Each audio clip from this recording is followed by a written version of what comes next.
educated people can go on creating nuclear waste, doing all these things with a good spirit, or trying to find some place to bury it, without realizing that 50 years from now someone may have to build a house on that place and will die from the waste.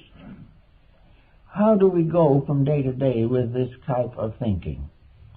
It is because, for some unknown reason, which isn't really justified, we have carefully ignored the wisdom that we have inherited from the natural past. We have ignored the words and thoughts of the great world teachers. We quote them, but we do not live them.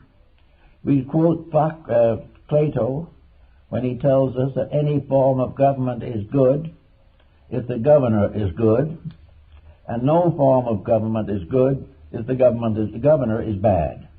And there's no way of compromising this, but we don't pay much attention to it. We can also learn that in this world there is not a sufficient supply of anything to permit everyone to be rich. As long as this remains unsolved, we're going to have confusion, crime, rebellion, because we are not cooperating in the use of what we have, but striving desperately to get hold of a little more at someone else's expense. All these things lead to trouble. And in the presence of the great trouble that is gathering now, we are going to be called upon to solve these problems ourselves. How do we solve them? We solve them perhaps in the terms that each one of us has within his own nature a teacher.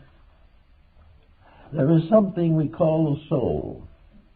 There is a guidance from within, a guidance that seems to have come to us with that spark of divine life by which we are able to live. And the spark of life in us, the God in us, is also the great teacher.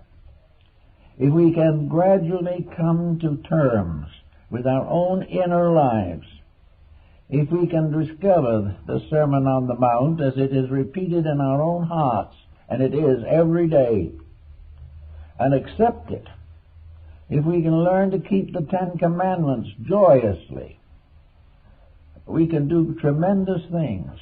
Now, some of these things might and will require sacrifice. We may not have to go out again for another Pearl Harbor, but we might. But whatever it is, we must either start living according to the rules of the game, or else we're going to be in trouble until we bankrupt the whole thing. And I think in this term of Pearl Harbor, this day, we kind of owe it to those who died without fully understanding, leaving behind everything they held dear and cherished. Let us try, as Lincoln said at Gettysburg, to prove that these shall not die in vain. That we're not just going to wait until another call comes and we'll all rush to the flag and it'll all go over again. Let us really try to do something to help these situations. Let's start trying to create in education something that fits young people for a better life than merely computerization. Let us recognize that education is helping a person to live, not teaching him simply to make a career. That we must build careers around integrity so they will contribute to the common menace. We have to do things better, and education is supposed to help us to do this. Education is supposed to make an individual safe for himself and safe for those around him. Instead of that, he is unsafe and he is a menace to everyone else. We must finally put the soul and spirit of truth into our affairs. The soul must must control and direct the works that we are doing every day. There has to be beauty. There has to be love. There has to be faith. We cannot continually pollute our world with the selfishness and negation. Consider the entertainment field. Consider the arts, the sciences. All these different levels of human aspiration, nearly all of them corrected for physical gain, the commercializing of existence. You can't make it that way. So if we keep on this way, we're going to have more trouble. But there is no reason why we have to remain this way. The voice of the people is the voice of God. And if the individual stands for his principles, tyranny cannot survive. If the individual becomes a friend or other individuals, he's not going to war against them. He is not going to be picked up in this power conflict, which ends, is a very simple fact. All of these paths of glory end but in the grave. It's created and must sometime fight through them. The quiet person takes nothing with them but the love that they have had, the thoughtfulness, the kindness, the friendliness that have dominated his conduct and his life. Each person going out of here should be richer than when he comes in. Not richer in money, but a better human being. We have anywhere from 50 to 80 or 90 or maybe 100 years of schooling here. And when we leave this school, we should graduate and not be thrown out. We should be graduated into the next class. We should have our own little graduation ceremony with gown and mortarboard hat if necessary. But when we leave here, we should be better human beings than when we came here. And if we kept up that pattern gradually, we would end in a world of peace. We would have More's utopia in fact and substance. So if we really believe in the sacrifice these young men of the Pearl Harbor made, they have given us another opportunity, another liberation from tyranny, another incentive to grow. They have sacrificed that we could be better. And there's no reason why we should not be better. Our reward is not firing off guns in their honor. Their reward, and perhaps they know it better than we do, is that we are better human beings and have taken these years of comparative security as means of growing and becoming better people and justifying the sacrifice they have made. It is very important that the true and honorable person does not die in vain. Now we are in the midst of an immediate turmoil. We don't know just what to do next. But I think one of the simple things that we are learning is something we never have really understood before. Our ancestors worked together because it was their natural tendency. And the opportunities for individual expression were few, but the needs of the many were great. So they, in the village, in the small town, in the community of 100 years ago, people worked together pretty well. There were very few strangers. Nearly everyone was just a good neighbor. And these situations, in their simplicity, gave us at least a certain amount of stamina, physical health, and freedom from the tremendous emotional and psychic pressures that burden us today. Now it is all different. The individual is born into a strange maelstrom of conflicts. There is no longer any time to help the child to grow. The parents are out trying to be careerists. And as I noticed not long ago, both members of the family got jobs. And so they turned to the grandmother to know if she would watch the children for them. She said, be glad to do so for $5 an hour. Now this is what's happening. And this just should not happen.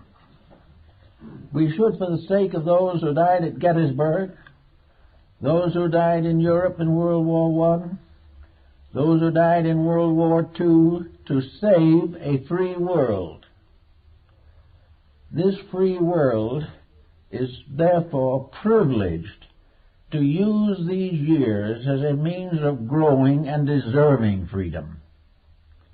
Freedom is something that you can't have if you're in slavery to your own weaknesses. So these years of opportunity and privilege, this nation founded on sacrifice, this nation that has fought its way to a place to which millions of troubled and privated people have come. A world here that is more or less represented by the Statue of Liberty in the harbor. A world of privilege and opportunity, the answer to prayer. William Penn bringing his Quakers, trying to find peace, trying to find right to worship. When we are now taking the right to worship as a privilege to not worship anything. This all is a mistake. The powers that be gave us all a beautiful garden in which we could build a world. And it's going to continue to be as it is until we grow up. Humanity is a kind of adolescent, a bit of an adolescent delinquent at the moment. And it's got to straighten itself out and do things right. And it's going to have the time to do it if it tries. If it gives up and says, what's the use, there'll be bigger trouble. So that the answer seems to be that we're going to have to demand more and more upon private persons doing the jobs that need doing. We're already discovering this. We're taking away from federal, from state and county and city funds many projects and doing them ourselves. We are beginning to take a serious interest in helping each other. We are beginning to realize that if we work together, we can balance any budget, because we will give of ourselves that which is necessary to maintain the economic integrity of a country. But while everything is exploited and polluted, the individual is discouraged. But discouragement is no help either, because regardless of whether we're discouraged or not discouraged, we go out of here with the burden to go on, to do more, and to learn something better. We are all here to learn as long as we live. And learning means to learn how to live, not merely learn how to pay bills, but to learn how to have a real life. We're here to grow by learning every day values that help us to become better people and help other people to unfold their potentials. There's a story of an old Greek scholar who was lying in the back room of his little house, and he was on his deathbed. And the relatives and friends were grouped in the front room waiting to perform the last services for him. And they got into the usual problem. They began gossiping about the neighbors. They talked about politics. They talked about the sports. They talked about everything while they were just waiting for this old gentleman to pass on. Finally, someone looked into the room and saw him sitting up halfway in bed with his hand clapped behind his ear like this. And one of them said, "But grandfather, what are you doing? You're not interested in these things anymore. You're about to leave us." Well, the old gentleman said, "Yes, I'm about to leave you. But as long as I'm here, I can still learn something." Now, this is what we all have to do. We all have to start learning things. Learning to be better friends. Learning to do nicer and more kindly deeds. Learning to turn in a full day's work if we're paid for it. Learning to make proper use. And also not tempting ourselves and each other into expenditures and extravagances which endangers the future of the system. We are just living in a kind of a whirlwind of quick profits, actually as though this was the last chance, and that we have to make it now or not at all. This isn't the last chance. The chances go on until we make it right.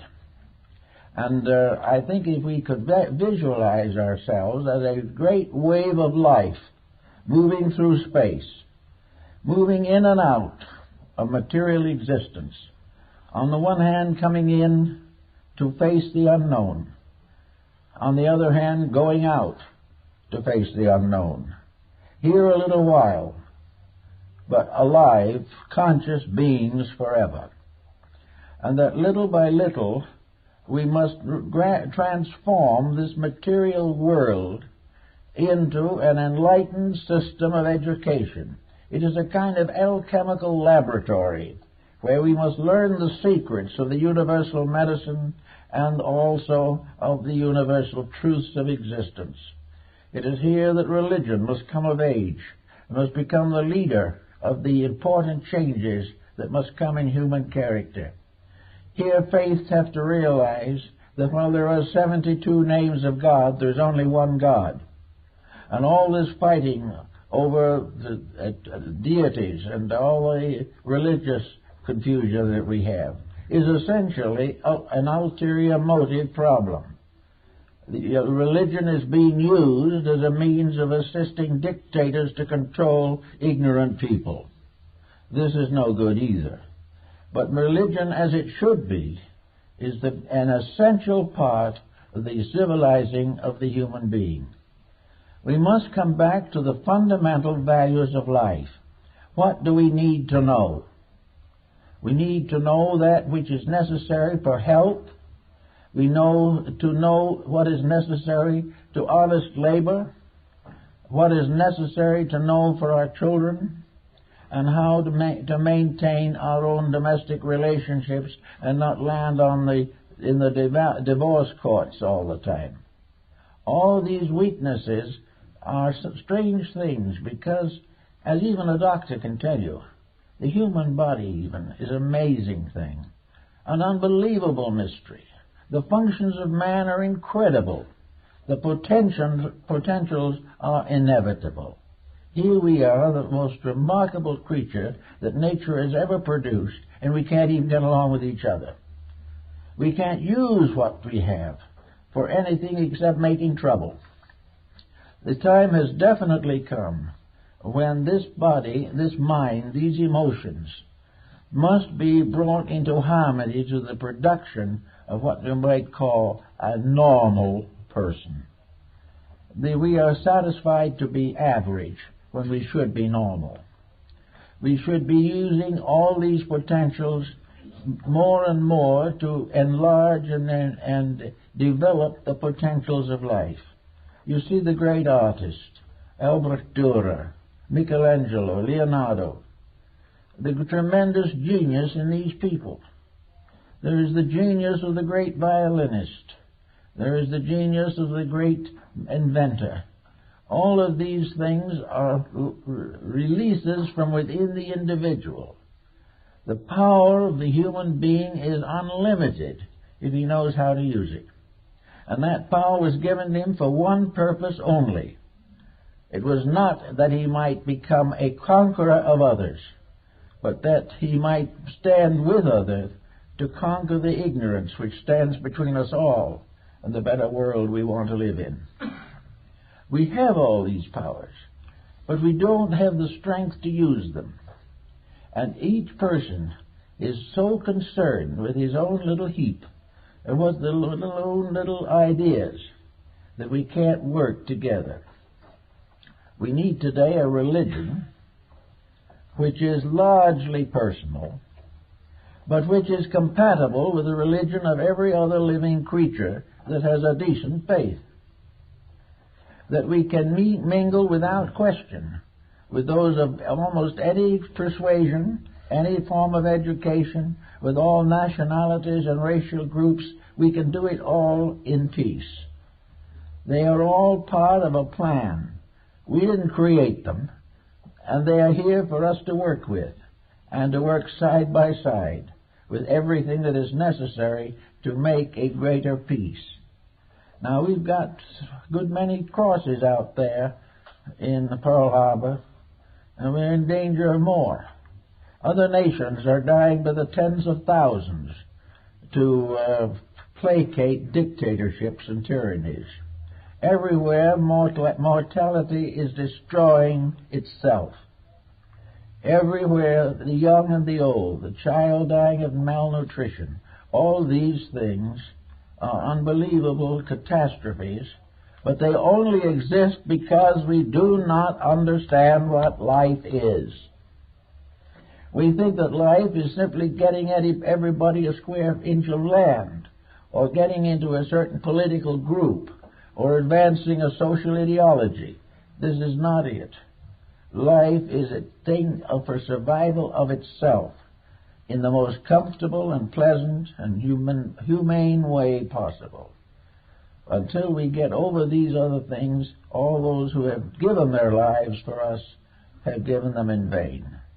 Let's therefore, instead of thinking of them as heroes in a graveyard, let us think of them as memories in ourselves of those who did give the full measure of their devotion, that they have died that we may live, or live better, or escape slavery, or escape tyranny. They have been a first line of defense for the integrities of a free people. But there's not much use in defending the integrities if they are not there. We have responsibility to those who died for us.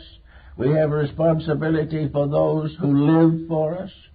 And we have responsibility for those coming after who must mend or prepare what we have left unfinished. We have a very serious and definite job to do. We have to be true to the right, or else all that we really respect is betrayed. We should be right because Jesus gave us the dream of a universal brotherhood. We should remember the wisdom of Socrates, the deep understanding of Confucius, when he said the strength of the empire depends upon the strength of the home. Civilization is a gradual expansion of home. Lao Tzu, who taught us that we should sit sometimes on the side of a hill and look out over the landscape and realize what a beautiful world we have. And then we should look into ourselves and see if we're worthy of it. And when we do, we're apt to be a little disappointed.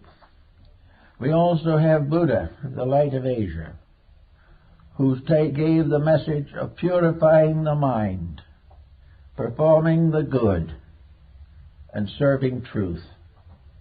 We know these people were very great in their own way. Zoroaster, who died with the assassin's spear in his back because he taught the brotherhood of man. Plato, Aristotle, Pythagoras, all these great teachers have given us a heritage. In the Middle Ages, many of them died martyrs to the search for truth. We have received a wonderful heritage of good, and also a very nasty heritage of hate. Now, it's our privilege to decide which of the heritage patterns we're going to follow. We can be inspired by the good to something better, or we can relapse into the bad because it's a little easier and seemingly a little bit more financially profitable. We have to make decisions in the name of those who have lived and died for us. We have the knowledge. There's no way of denying the fact that we know better than we do. We know what it means to love one another. We know what it means to keep the faith and keep the truth. We know that only as individuals we do these things that nations become great and nations become good. We are all of us part of one little pattern of dedicated life going to school on a little planet in space. We were not created to become masters of each other. We were created to become friends, to be one purpose, to preserve this world in which we live. We can restore it so that it can perpetuate us for an indefinite period of time, or we can destroy it to the degree that it will not sustain the life we know for another century. All of these things are in our hands. And whenever we get in the mood to be grateful for something, we should be grateful to the power that has given us the right and the means to be great, to be good, to be loving, wise, and friendly people. We must and should be grateful for wisdom within ourselves, faculties, skills, and abilities by which we can transcend the commonplace, the means within ourselves to solve our own ignorance, and to create out of our mistakes a virtue that is going to endure forever. We also right to be grateful in all the things that we do for the many daily good things that happen to us. And while we are eternally complaining and eternally wishing for something better, that most people, in this country especially, have a great deal to be thankful for. And if there's things we're not thankful for, we can look them over. And if we find that we have just overlooked something good, we can correct that. And if we find the things we're not grateful for are not good, then it is within ourselves to correct these things. We can do anything we want to do if we work together under an inspiration of a proper educational background. Our education today should definitely include the highest aspects of ethics, the highest vision of mysticism and esotericism, and all that is good to help us to meet these problems. We should definitely educate our educators. We've got to civilize our leaders in many respects, and we have to create a condition in which a leader who fails to be right loses his following. When we simply do not help him, he can't get very far. If he has a wrong cause, it is not just something that we should take in stride and forget it and try to make ours while the making is good. We must stand with principles, or those who have given more than we are asked to give will not achieve the ends that they most desired when they made a great sacrifice.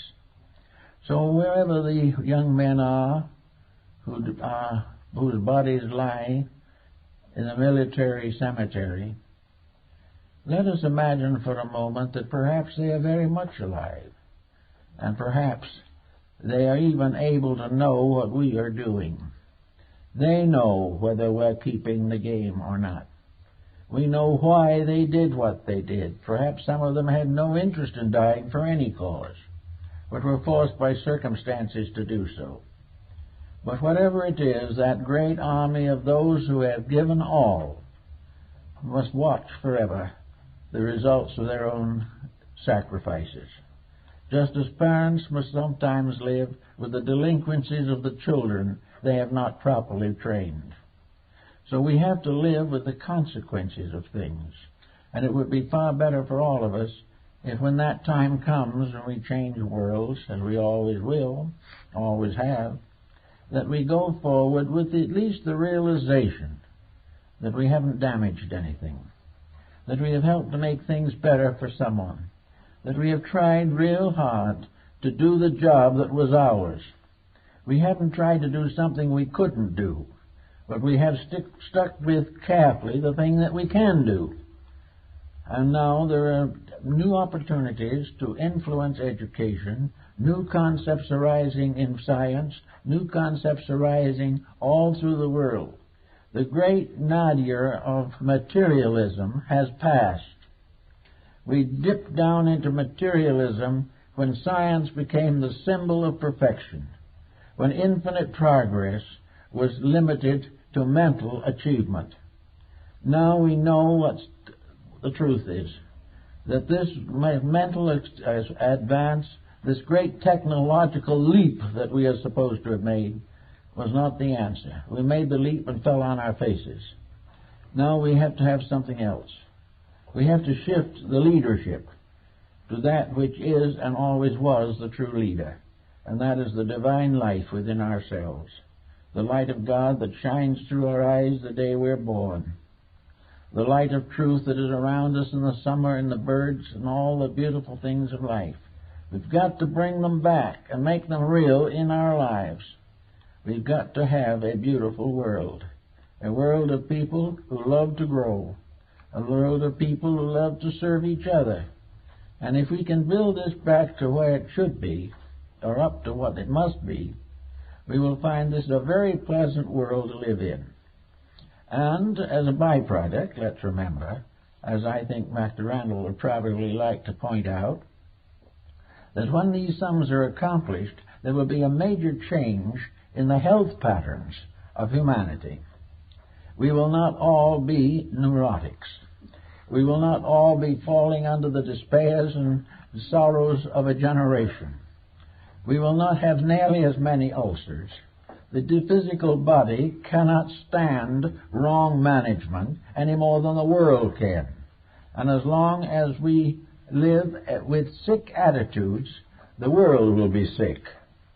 But when we finally wake up to the facts of life, as has been pointed out already, it is quite possible that we will have very little disease. Disease is from dis-ease, and we all have that. But we can get over it, and we can have instead bodies comparatively healthy for a long time, because we do not destroy them in useless competition or break them up with fears, anxieties, and miseries. There is no reason why, according to some even scientific approaches, that the average person should not be hale and hearty at 100 years. Maybe even more. There are people who have lived even much more than that. There's a man buried in Westminster Abbey who lived over 150 years. Of course, his advantage was that he lived in the country, and he also lived before progress was really invented. After progress is invented, everything has gone wrong, because it isn't progress. Progress is nothing unless it is motivated by friendship, integrity, and affection. What the world should be doing is more or less falling in love with its own needs. It should find in natural human relationships the fulfillment of things, and not depend on all kinds of imaginary escapes and defenses in order to be endurable. Most of the immorality and decadence of our time is due to the confusion, the loss and lack of natural things, and the definite effort to forget realities in some kind of escape mechanisms, of which TV might be a good model. These things, imagine spending the rest of our lives watching artificial dramas made on TV, largely for the purpose of paying the bills of the actors and so forth, and to provide young delinquents growing up with new ideas for some advanced delinquencies. This is the way we are doing it. It is all so foolish, it's so crazy, it's so unbelievable that a generation of people, a human family that has been millions of years building, that has gone through so much, should suddenly become incapable of vestigial common sense. We need it. We've got to start, and it always has to start with us. So every person who does a little better each day is contributing to the survival of human society. The individual who doesn't care and makes a new mistake every day is just gradually destroying our natural resources and destroying himself. So the psychology of the matter is that you can't have a sick world and healthy people. Therefore, the time has come to create individual health by working together to create a world in which health is possible. As the healthy world will support healthy people, and vice versa.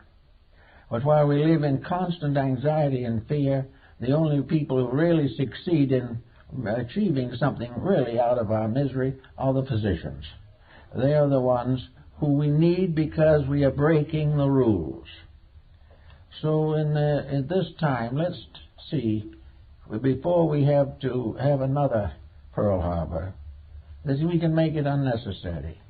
That when the time comes, we'll stand together for things that are right, and in standing together for these right things, we can be true to the millions who have died to give us hope. Whole civilizations have been wiped out, trying to be true to principles and truths. One time after another, ulterior motives have taken over. We see the Crusades, where for over 300 years Europe became practically depopulated. We find the wars between religions. We find the fight that is now being done between the various religions of Asia. All of these things in the name of truth, and every one of them a monument to falsehood. There is no need for these things. There is no need for anything of this kind. Consider the Muslim situation for just a second. What do we find in the Koran on that? Muhammad says, no one who does not believe that Jesus of Nazareth was a true prophet of the Lord can go to heaven. That's not what we get now. What we get now is the teaching of the victorious caliphate. Those who came after exploited the prophets. It is not proven that Muhammad ever carried a sword in his life. But now comes the victorious ones. Now comes the ones who are building great temporal empires upon the abuse of their spiritual convictions. All of these things happen every day. It's time to stop having them happen. If we can stop these things and put the faiths themselves back in their relationship to each other, which they were intended to have, we'll have religious unity. And if we can get the religions together, it'll be a large part of the reforming of human society. So let each of us take a little job, do what we can, work on it a bit, and see if we can't do something every day as in memory of those who have died for us, and in hope for those who will be born from us to better times that lie ahead. Well, I guess that's it for the morning. I'd like to mention, however, that the exhibition at the Los Angeles County Museum, the new building is just opening, is now open.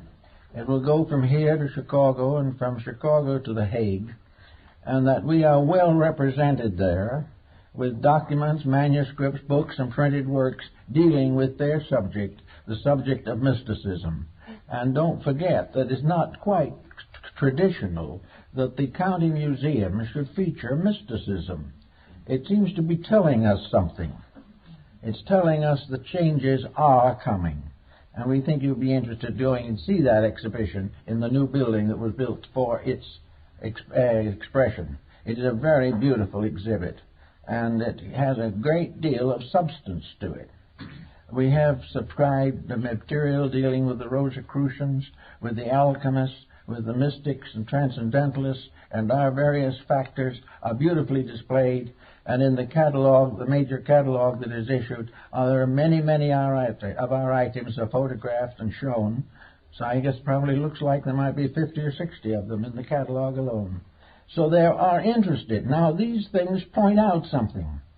If 25 years ago, no one would have had the slightest indication of such an idea.